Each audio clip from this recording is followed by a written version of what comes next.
Young ছেলে পেলে অনেকে আমাদের প্রশ্ন করে, হুজুর আল্লাহরে নিয়ে অনেক প্রশ্ন জাগে, স্রষ্টার অস্তিত্ব নিয়ে, আখেরাত নিয়ে, কবরের জীবন নিয়ে আমাদের প্রশ্নের অভাব নাই, কারণ নাস্তিক্যবাদের ছড়াছড়ি আশেপাশে আছে না নাই?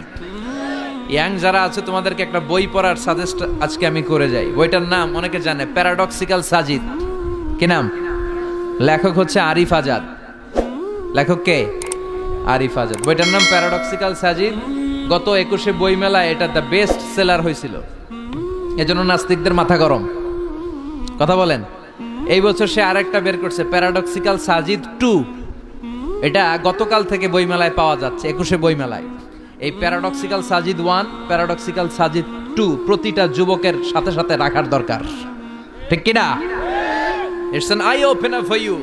এই সূরাটা আপনাদের জন্য আই ওপেনার, চোখ খুলে দিবে।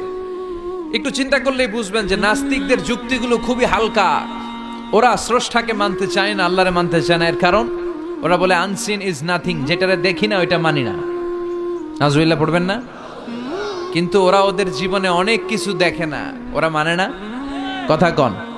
আচ্ছা, আপনি আপনার জীবনে সরাসরি চোখ দিয়ে আমেরিকা দেখছেন? কথা কয় না। তা আমেরিকা যে আছে মানেন না? যারা এখনো হজে যান নাই, যারা এখনো যান নাই, কাবা ঘর নিজ চোখে সরাসরি দেখছেন? টিভিতে না, টিভিতে তো সবাই দেখছি। সরাসরি কাবা ঘর দেখছেন? তো আপনি যে দেখেন নাই, আপনি সৌদি আরব যে আছে, কাবা ঘর যে আছে মানেন না?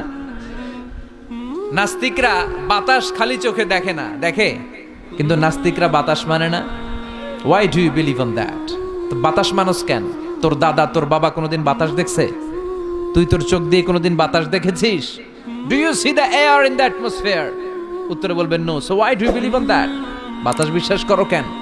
Do you see the migraine pain when someone feel in his head? কেউ যখন মাথা ব্যথা অনুভব করে, বলে যে আমার মাথাটায় প্রচন্ড ব্যথা। ওর যে মাথা ব্যথা দেখা যায়? কথা বলেন। ভাইজানের মাথা ব্যথা প্রচন্ড দেখা যাচ্ছে?